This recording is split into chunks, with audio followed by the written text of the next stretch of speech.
Today I'm making a white oak bench with a waterfall edge. Rockler sent me this amazing flattening jig. The precision guide rails, along with the wheeled carriage and trolley, lets you guide the router over the entirety of the surface, machining it flat and smooth.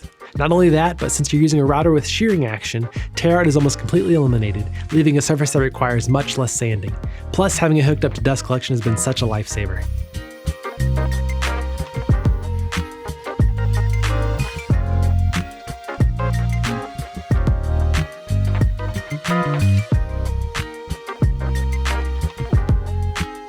I put it off for as long as I could, but it's time to cut the miter for the waterfall edge. I'll basically cut out the smallest triangle I can so I can have the mitered pieces meet and have the grain pattern be as seamless as possible.